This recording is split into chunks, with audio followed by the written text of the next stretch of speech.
Gusto mo bang presko ang bahay kahit walang aircon? Naku, tamang-tama ka. Heto ang mga Smart Pinoy hacks para sa natural ventilation na siguradong swak sa mga bahay dito sa Pilipinas. Alam nating lahat na ang Pilipinas ay isang tropical country, kaya naman ang init, grabe talaga. Madalas ang mga bahay natin ay parang oven sa tanghaling tapat, di ba? Mainit at kulob, lalo na kung medyo mali ang design ng airflow.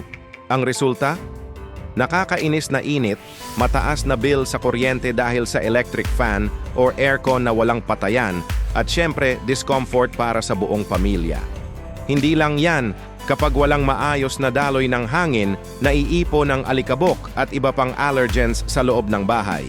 So paano nga ba natin ito sosolusyonan nang hindi gumagastos ng malaki? Huwag mag-alala mga ka-Smart Pinoy, dahil nandito na ang mga simple at epektibong paraan para palamigin ang ating mga tahanan. Unahin natin ang pinaka-basic at pinaka-epektibo, ang cross ventilation. Ano to?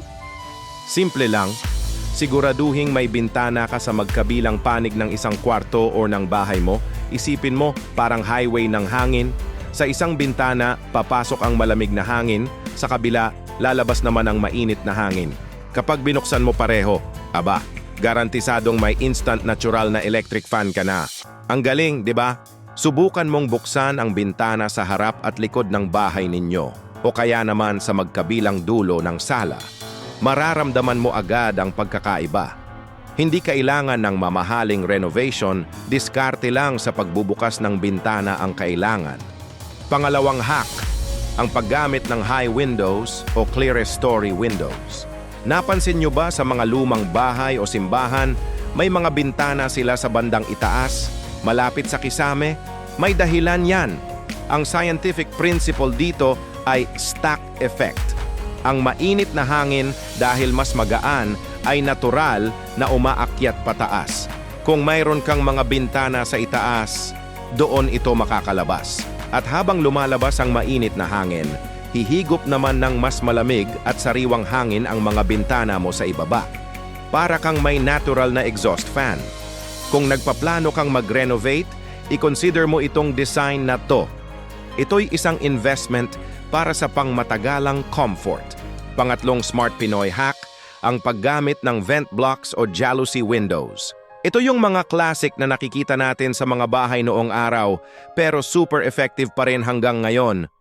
Ang ganda sa mga vent blocks, yung mga may butas-butas na disenyo ay tuloy-tuloy ang pasok ng hangin kahit pa nakasara ang mga pinto at bintana. Nagbibigay ito ng constant airflow habang pinapanatili pa rin ang inyong privacy. Ganon din sa jalousie windows. Pwede mong i-adjust yung mga salamin para kontrolin kung gaano kalakas na hangin ang papasok. Perfect ito sa mga kwarto o kahit sa banyo para maiwasan ang pananatili ng moisture at amoy.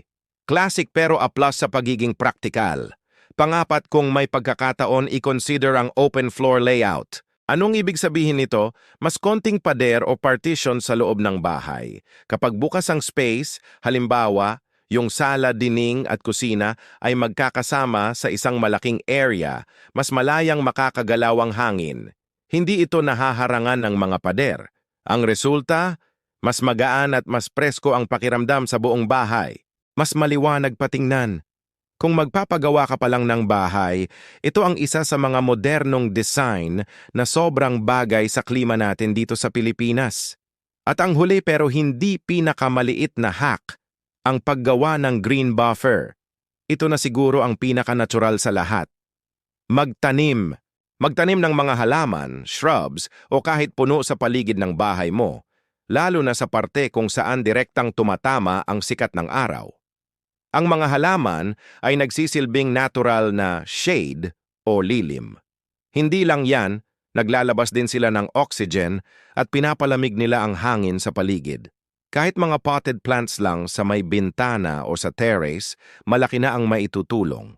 Para kang may sariling natural air cooler, plus ang ganda pa sa paningin. 'Di ba? Nakaka-relax. Kaya't gamitin natin ang mga smart hacks na ito para sa isang mas malamig, mas komportable, at mas matipid na tahanan. Sana ay marami kayong natutunan sa episode natin ngayon. Kung nagustuhan nyo ang mga tips na ito, Huwag kalimutang i-like ang video na to at mag-subscribe sa ating channel para sa mas marami pang Smart Pinoy Hacks. At teka muna, sa susunod na video, isa na namang problema ang bibigyan natin ng solusyon. Pag-uusapan natin ang mga paraan para gawing soundproof ang inyong bahay para sa mas mahimbing at tahimik na tulog. Abangan niyo yan. Maraming salamat sa panonood at hanggang sa muli,